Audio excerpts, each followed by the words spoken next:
Salut à tous, on se retrouve aujourd'hui pour l'Oxyclean Classic Bruges de Panne, juste après ce PVZ Zuidenveld qui aura vu la victoire de Wout van Aert.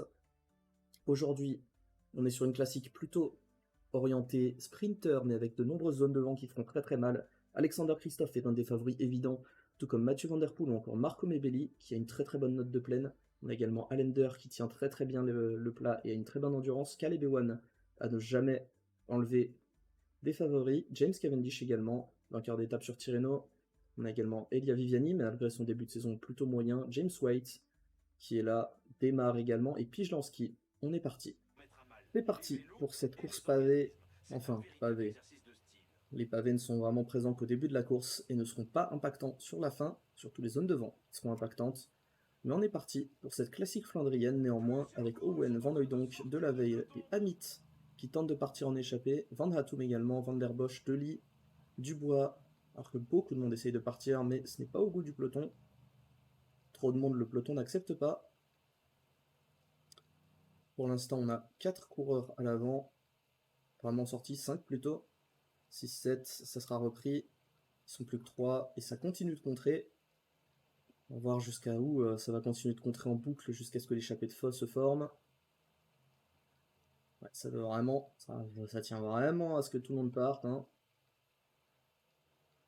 Mais évidemment, le peloton n'accepte pas autant de monde. 5 coureurs à l'avant pour l'instant. Donc Roméo, Van Hooydonk, Amit, Owen et Edmondson. Et on dirait que ça va être ça, avec peut-être Valère Gallois qui va tenter de les rejoindre.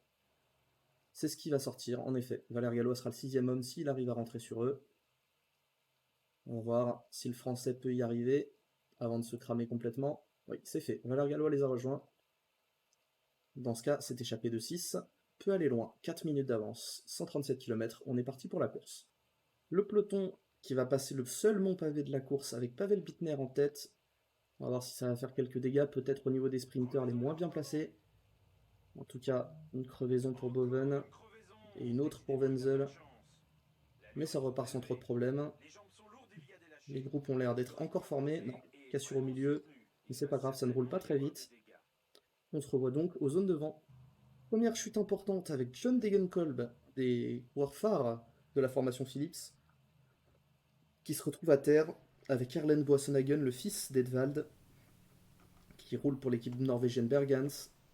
Mais ce groupe de 40 devrait rentrer sur le peloton et nous permettra d'attendre aux zones de vent, quoique non, même pas en fait, hein. On dirait bien que personne ne va se démener pour rentrer. L'échappée n'a plus que 2 minutes 17 d'avance, il reste 85 km. C'est parti, virage à gauche et on entre dans la première zone exposée au vent. Le vent qui commence doucement à monter en vitesse. Déjà la moitié de la première, 23 km/h de vent et ça continue de monter. Le vent se lève et ça commence à étirer le peloton. Il faut être très bien placé. Attention à Pascal Ackermann notamment, Mike Tennyson également, qui sont très mal placés. Qui d'autre? Ambrus Molnar, Amir Bouhanni, avec son frère Nasser, pardon. On a également Marc Roclet, Zayden Divinto qui sont pas très bien placés, Albert Schnitzel, le champion de France. Et ça s'étire, ça s'étire. Van Verden également qui devrait bien se replacer. En tout cas, le peloton est mené par les NTT, également les Androni. On a également quelques coureurs ING placés, Caleb Ewan est placé, Viviani Pichlansky également, Sam Bennett toujours, Christophe. Tous les gros sprinters sont placés. Et c'est Simone Velasco qui mène le peloton pour Androni. L'échappée va bientôt être reprise. Il ne leur reste qu'une petite minute d'avance, 44 km de l'arrivée. On va rentrer dans la deuxième partie de zone de vent. Donc, le chute de Dorleur derrière, c'est dangereux. Plusieurs équipiers à terre. Milan Fretin également, qui est en difficulté, qui a été pris dans une bordure. Son placement ne devait pas être idéal, mais bon, ça joue Christophe pour les Jumbo-Visma. Il a encore Nigel à côté de lui, Juan Dennis qui est toujours là pour la formation néerlandaise. Wout van Aert également qui remonte. Mais ça va jouer Christophe. Alors qu'à l'avant, Edmondson décide de partir seul. Nouvelle cassure derrière les Pascal Ackermann est pris dans la cassure. Dranko Horvat également. Carlo Vacchieri, attention, Schnelde qui commence à lâcher petit à petit également. Leo Hayter, tous pareil. Yves Lampart aussi. Niklas Larsen qui commence à avoir du mal à suivre. Devant, ça roule très très fort. C'est Zhang qui fait l'effort, le chinois. champion de Chine de la formation NTT. Il est champion national également. Dale Usher qui s'est mis à rouler. Mathieu Van Der Poel aussi qui est bien placé. Sachant que le trio ING est encore là, le trio terrible, Van Der Poel, Mebelli, Cavendish. Attention, le vent qui souffle à 46 km/h désormais alors qu'on est à 30 km de l'arrivée. L'échappée va bientôt être reprise. Mathieu Van Der Poel qui fait un gros effort avec Wout van Aert dans la roue. Edmondson n'a plus que 30 secondes d'avance. Et ses jours sont comptés tout simplement. Hein. Il ne reste que 26 km, il commence à avoir du mal. Wout van Aert qui a décidé de prendre les choses en main désormais. Avec Ichiro Wada derrière lui, le champion du Japon. 30 coureurs toujours dans ce groupe de tête. Alors que Raphaël Villa vient d'être lâché. Carlo Vakiri a réussi à rentrer avec Leo Hayter. Le Van Aert qui va rentrer sur l'échappée restant. Edmondson est repris. Et il va passer le relais à Van Der Poel. Apparemment, ça joue James Cavendish ou Marco Mebelli aujourd'hui pour les ING. Mathieu Van Der Poel qui fait l'effort pour ses coéquipiers. Lui qui aurait pu prétendre à la victoire aujourd'hui, tout comme Wout van Aert d'ailleurs. Ça joue pour Christophe. Yves Lampaert qui fait l'effort. Le coureur de la BNB qui a Elia Viviani derrière lui. Un très très gros sprinter, ex-champion du monde également, Elia Viviani.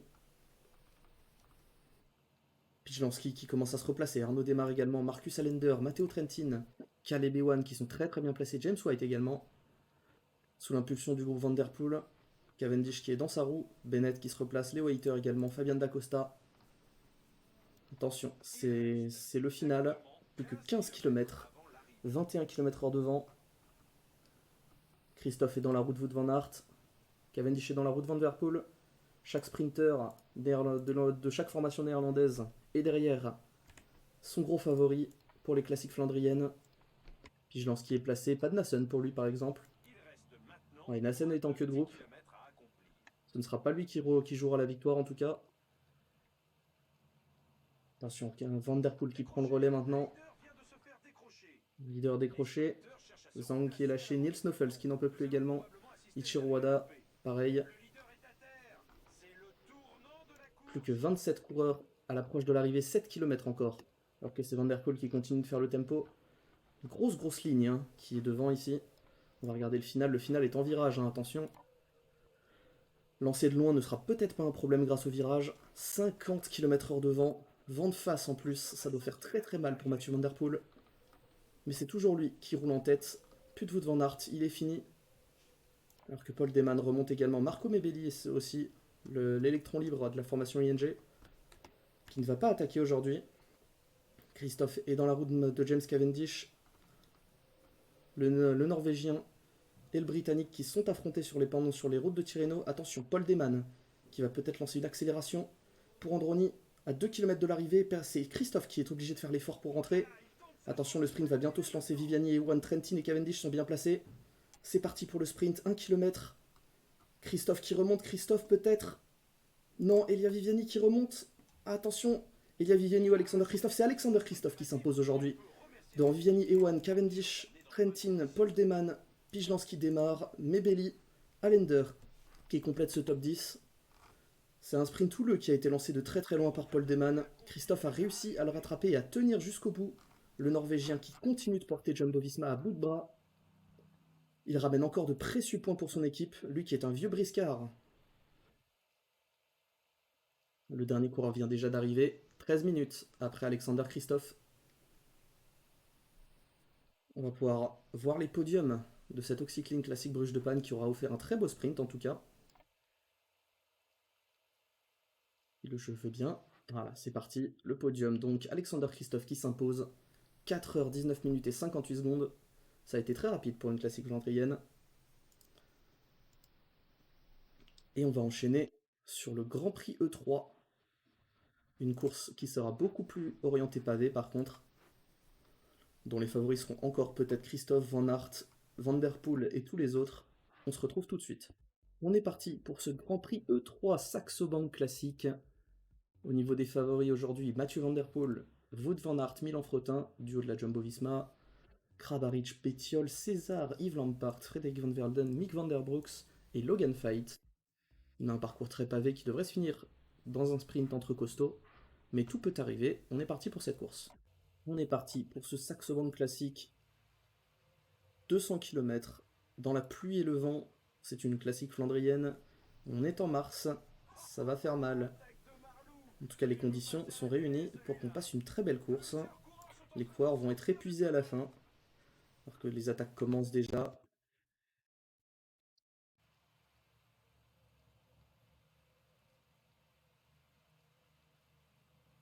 Quelques coureurs qui continuent d'attaquer. Accélérer un peu. 4 coureurs pour l'instant à l'avant, ça va continuer de contrer normalement. Alors que ING et Jumbo commencent à contrôler.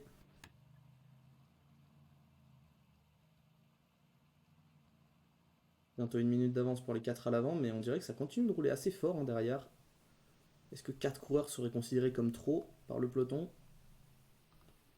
3 nouvelles attaques. Ethan Hayter, Dubikas, Paulus également.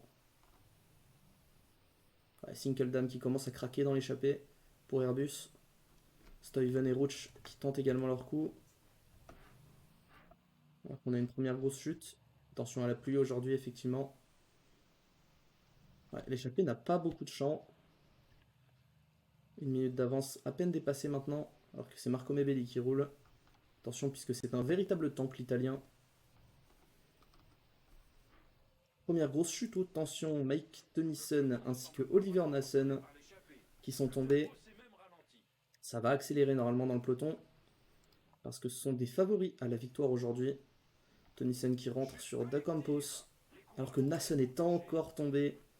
Ça va être difficile pour le leader Wanty de rentrer, puisqu'il n'est pas attendu, on dirait. Aujourd'hui, ça jouera très certainement Monsieur Rocklette au niveau de la Wanty Groupe Gobert. Oh, chute encore, Asgreen, Lawless et Van Hoeke à terre. Et Nassen ne devrait pas pouvoir rentrer. 2 minutes d'avance. Ça y est, l'échappée est enfin sortie. On se revoit quand la course est lancée, alors que Nassen est rentré, étonnamment. On verra s'il a encore des forces dans le final. On se retrouve à plus de 75 km de l'arrivée, contre deux favoris. On a Werner, Schlineco, Demar, Deman, Wendel et Jeannot à l'avant. Arnaud Demar qui avait remporté plusieurs de ses victoires les plus prestigieuses comme ça en partant en échappée de loin. On verra si ça peut suffire sur ce Grand Prix E3. En tout cas, le peloton n'est déjà plus réduit qu'à 50 unités. On a beaucoup de lâchés déjà. L'échappée qui va rejoindre le groupe d'outsiders. On va voir jusqu'où ça va. Plus que 50 km dans ce Grand Prix E3. Le groupe d'outsiders qui avait rejoint l'échappée, qui n'a plus qu'1 minute d'avance désormais. Pour l'instant, ça semble compliqué d'aller au bout, alors qu'on entre dans les enchaînements des monts pavés qui devraient déterminer le vainqueur de cette course. On arrive au Paterberg, puis le Vieux Coirmont, et enfin un petit mont sans pavé. Yarmolenko pour la Alpizar qui roule. Très bon puncher l'Ukrainien. Groupe de 26 qui s'est détaché. Vlad Nassen qui commence à galérer.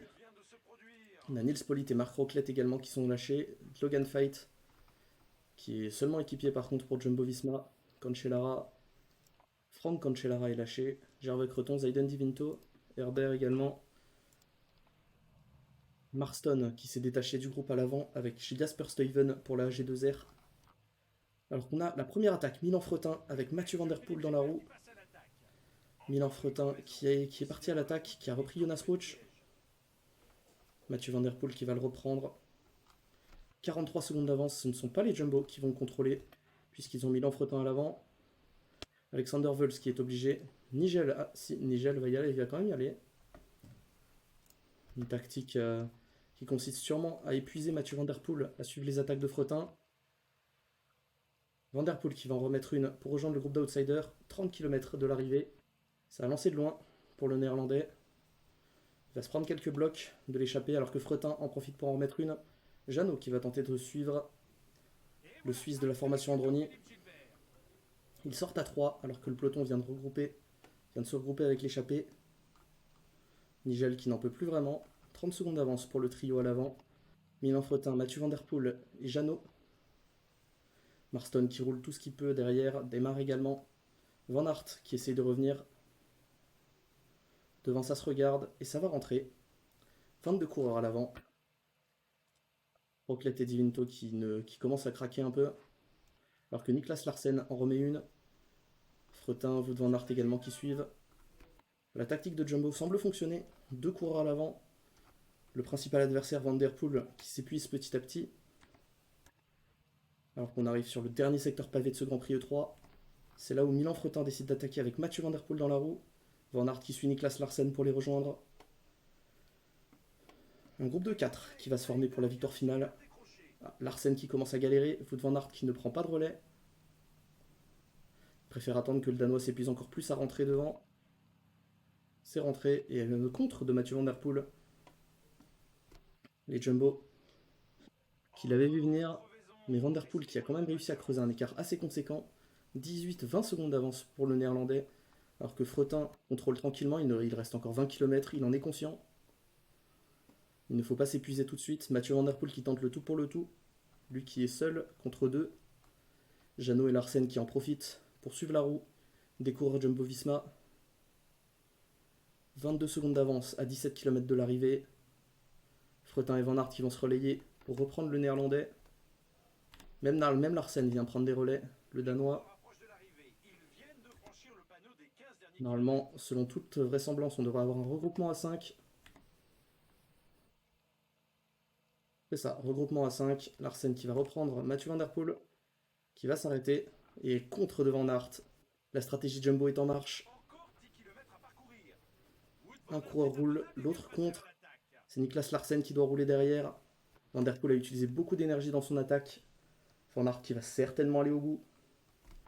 Grâce à une construction parfaite avec son coéquipier Milan Fretin qui désormais ne passe plus aucun relais. 7 km pour Wout van Aert, 30 secondes d'avance. Alors que Jeannot lance une attaque derrière. Ah, ils n'ont pas dit leur dernier mot, les outsiders de ce groupe. Jeannot qui va faire une grosse accélération pour reprendre Wout van Aert à 5 km de l'arrivée. Désormais, Van Der Poel qui contrôle. Ça devrait se jouer au sprint. Fretin et Larsen n'en peuvent plus. Jeannot, Van Aert et Van Der Poel qui vont normalement se jouer la victoire dans les rues de Harelbeke. Attention au sprint, ça m'a l'air d'être bourré de virages. Van Der Poel qui commence à montrer des signes de faiblesse alors que Wout van Aert est tranquille dans sa roue. Ça va lancer de loin, Van Der Poel qui lance en tête, Wout van Aert également à côté. Ah, Van Der Poel n'en peut plus. Et c'est Milan Fretin qui est en train de remonter son coéquipier. Et non, doublé Jumbo-Visma. Wout van Aert qui remporte le Grand Prix E3 devant Milan Fretin et Boris Jeannot. Larsen et Van Der Poel qui complètent le top 5. Parfaite stratégie de la part des Jumbo.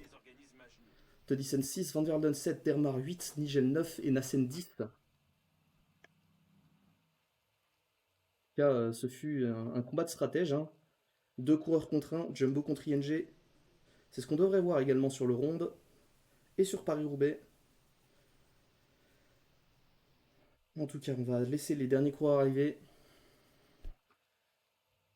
Ouais, Van Der Poel aurait sûrement dû rester un peu plus dans les roues et ne faire que marquer Van Aert.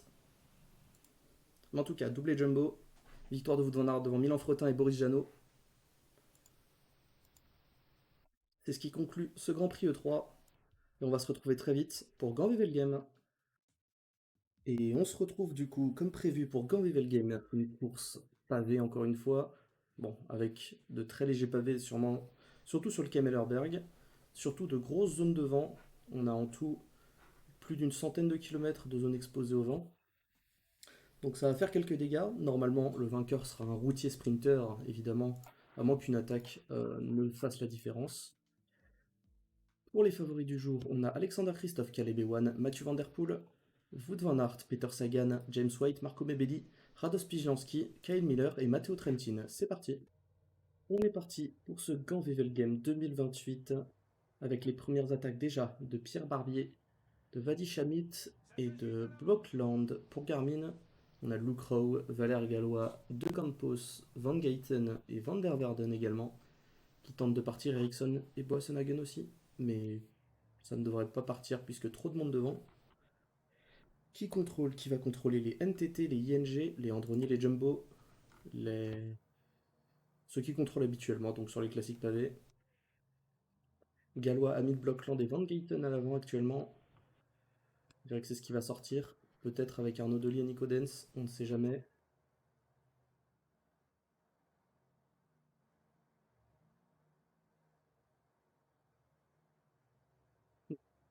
échappée de 4 donc aujourd'hui. Amit, Blockland, Van Guyten, Gallois, c'est sorti. Et on va bientôt arriver néanmoins dans la première zone de vent. Donc 11 km puis 52 puis 28. Donc on va avoir une sacrée zone là. En tout 91 km exposés au vent. Ça peut faire mal dans le peloton. On est en plein milieu de la zone de vent et ça y est, le peloton commence vraiment à s'étirer. 50 km/h de vent aujourd'hui. On a des gens qui commencent déjà à perdre le contact. Il va falloir faire attention et ne pas laisser l'élastique se casser. Sinon, ça pourrait faire de très très gros dégâts dans ce Gandevel Game. Ouais, ça commence déjà à partir. Un petit groupe de 17 coureurs qui vient de perdre le fil. Le premier qui aura craqué. C'était donc Albert Kampf. Aucun grand favori lâché pour l'instant, mais c'est des équipiers très importants parfois pour leur leader. Alors qu'on a un autre groupe de favoris avec notamment Raphaël Villa, un des sprinters qui pourrait faire quelque chose sur cette course, qui est en train de perdre un peu le fil. Attention, puisqu'on est à peine au milieu de la zone de vent. On va bientôt sortir de cette première grosse zone de vent. Pas vraiment de grosses cassures, seulement les quelques coureurs déjà lâchés. Raphaël Villa notamment, pour la Garmin, qui n'est plus là. On a également John Degenkolb, l'équipier de cette Van Mark sur les classiques flandriennes. Van Mark qui lui n'est pas très bien placé non plus. Les Philips qui ne feront sans doute rien sur cette course. Si en tout cas il ne se reprend pas. L'échappée a encore 3 minutes 30 d'avance et ça y est, on va sortir de la zone de vent. Les coureurs vont enfin pouvoir souffler un petit peu. Cade Hecht qui va prendre le relais dans ce Katzberg. Et ça y est, le vent est complètement tombé. Donc plus aucun écart ne pourrait être fait pour l'instant. Jusqu'à peut-être le Kemmel et l'enchaînement des dernières zones de vent. Les échappés entrent dans le Kemmelberg, le seul vraiment pavé de la journée. Alors qu'on a déjà quelques lâchés, attention à ne pas perdre le contact. C'est sans doute le groupe avec notre cher Seb Van Mark qui avait peut-être été lâché un petit peu. Ouais, Seb Van Mark qui a été lâché donc. Le peloton qui va entrer dans le Kemmel. Ça commence à rouler très très fort. Pour Androni notamment. Androni qui ont des ambitions pour cette course. Avec Paul Deman sûrement. On a également Milan Fretin qui se place en avance pour son leader Alexander Christophe sur cette course. À moins que Wout van Aert n'ait des ambitions, mais non, Wout van Aert est lâché, attention par contre. Caleb Ewan également. Les Lotto qui vont devoir se le relever pour ramener ce petit groupe, mais ça devrait rentrer. Attention parce qu'après, ce sera une zone de vent, ça va recommencer à rouler très très fort. Donc il ne faut pas perdre le contact à ce moment-là. Certains équipiers ING qui reviennent, avec les Bora, 78 coureurs pour l'instant. Un groupe de 22 qui rentre également. Qui avait-il dans ce groupe? Pignelli peut-être pour la victoire finale? Ouais, sûrement Pignelli, Molnar également, Marc Roclette qui est là. Ouais, un petit groupe qui va faire un peu l'ascenseur, lâcher, puis repart, puis revenir, puis relâcher peut-être. Alors on entre dans une nouvelle zone de vent. Mais le vent n'est pas très présent, on dirait, oui, seulement 10 km/h. Une zone sans danger donc, malgré les chemins de terre. On va avancer un peu et rentrer dans les 50 derniers kilomètres de la course. On entre donc dans le final avec un dernier passage sur le Kemmel, mais dans un passage sans pavé, il semblerait. Une dernière zone de vent, et on finira la course comme ça. Alors attention, James White est encore lâché. Wout van Aert également. Wout van Aert, c'est un peu plus impressionnant qu'il soit déjà lâché. Enfin, sûrement qu'il ne se plaçait pas et qu'il se réserve en tant qu'équipier de luxe pour Alexander Christophe. Et donc il reste un peu en retrait. Nigel et Fait font également la même chose. Donc ils laissent leurs équipiers les moins forts faire le tempo. Mais attention, puisque Christophe est désormais esselé s'il ne remonte pas. Donc ça va être l'heure pour Logan Fait de remonter, on le voit qui remonte là. Alors que l'échappée n'a plus que 40 secondes d'avance, c'est Tom Pidcock qui fait l'effort. 44 coureurs dans ce groupe. Le 39, attention, ça commence à lâcher petit à petit. Wout van Aert est revenu. Milan Fretin est lâché. Il a terminé son travail, le Belge. Nama qui commence aussi à avoir du mal. Alberto Bettiol également qui montre quelques signes de faiblesse. C'est Pavel Bittner et Gianni et Florian Vermersch qui font le tempo actuellement. Le dernier passage dans le Kemmel. C'est donc bien un pur mur sans pavé. L'échappée est reprise. Et attention, puisque Florian Vermersch, il continue son effort. Ça sépare le groupe en deux. 21 coureurs de chaque côté. Peter Sagan est pris dans la cassure. Tout comme Radans Pijanski, Oliver Nassen, Marc Roclet, Frédéric Van Verden. Il va falloir rouler très très fort pour revenir. Nassen qui va se dévouer pour son jeune coéquipier slovène. Et ça va revenir. Groupe de 39 coureurs qui va donc passer à l'attaque de la dernière zone devant et peut-être du sprint à l'arrivée à Wevelgem. James Cavendish qui fait le tempo étonnamment pour la ING. Ça joue sûrement la carte Mathieu Van Der Poel aujourd'hui.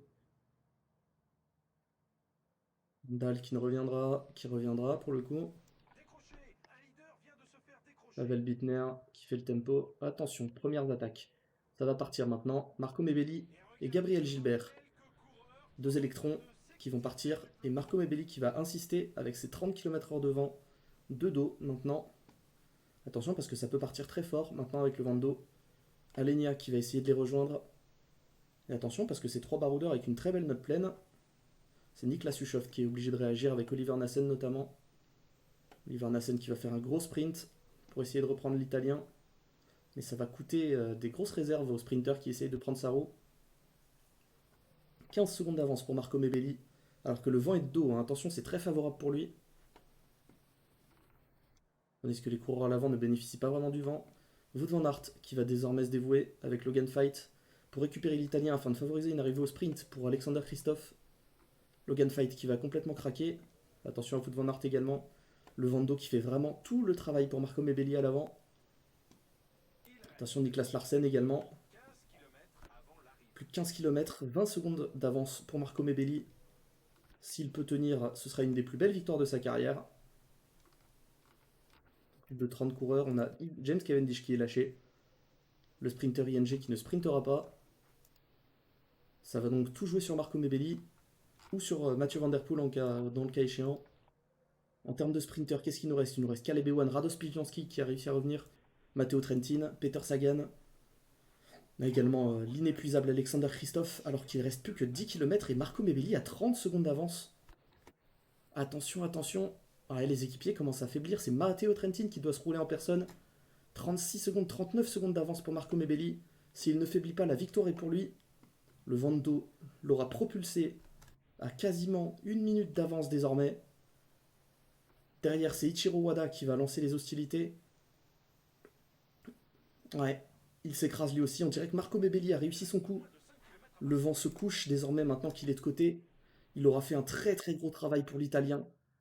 Une attaque qui rentrera dans les annales, hein, puisque derrière, ça y est, ça se contentera de la seconde place. Christophe, qui est seul désormais, ça roule avec Peter Sagan, avec Gervais Creton, avec Kyle Miller, Peter Sagan qui va lancer une accélération. Dans les derniers kilomètres, plus que 3 km, Peter Sagan qui revient très très fort. Attention à Marco Mebelli. Ouais, Sagan qui va lancer son sprint de très loin. Plus que 20 secondes, Gervais Creton qui revient avec Alexander Christophe. Ouais, le sprint va se lancer, mais c'est bien Marco Mebelli qui va s'imposer en solitaire sur ce Grand Wevelgem. Une très très grande victoire pour l'Italien et pour la ING. Peter Sagan qui va peut-être faire deuxième en tout cas. Derrière, ça revient fort. Oui, Peter Sagan deuxième. Devant Gervais Creton, Alexander Christophe, Arnaud Démare, Mathieu Van Der Poel, Caleb Ewan peut-être, oui, Matteo Trentin, Frédéric Van Verden et Radost Pijanski qui va prendre la 10e place. Très très très grosse course. Une attaque au meilleur moment en fait pour Marco Mebelli. Il nous avait habitués à ces grandes envolées. Le parcours était taillé pour lui, on s'y attendait. James Cavendish s'est même sacrifié. Ça a sacrifié la carte de leur meilleur sprinter chez ING. Mais ça a payé. Victoire de Marco Mebelli en solitaire. Pour ce qui est des écarts, voilà, plus que 17 secondes à la fin. Ouais, le sprint de Peter Sagan avait vraiment rattrapé une énorme bouchée de temps. Mais victoire donc de Marco Mebelli, 17 secondes devant Peter Sagan et Gervais Creton, qui prend une très belle 3ème place, le français. Christophe Edemar complète le top 5. Jumbo, meilleure équipe, pour ce que ça a d'importance. Et je vous remercie d'avoir été suivi jusque-là. On a suivi un Grand Wevelgem pour le moins animé, hein. On a eu des belles attaques, et surtout une attaque finale qui va chercher la victoire. Marco Mebelli, 82 de plaine. C'est sa note fétiche, c'est celle qui l'a mené jusqu'ici. C'est celle qui lui a fait finir deuxième de Milan-San Remo également quelques années. auparavant. Et voilà donc le classement complet pour ceux qui souhaitent le voir. On va descendre jusqu'environ la 30e place, voilà. Vous repérez vos coureurs, vous saurez où ils sont. Et je vous remercie d'avoir suivi Ganvevel Game jusqu'au bout. On se retrouve très vite pour l'enchaînement des Flandriennes les plus prestigieuses, avec tout d'abord à travers la Flandre, le Tour des Flandres derrière et Paris-Roubaix, entrecoupé du Tour du Pays Basque. Et moi je vous dis à la prochaine, laissez un like, abonnez-vous et rejoignez le RP1.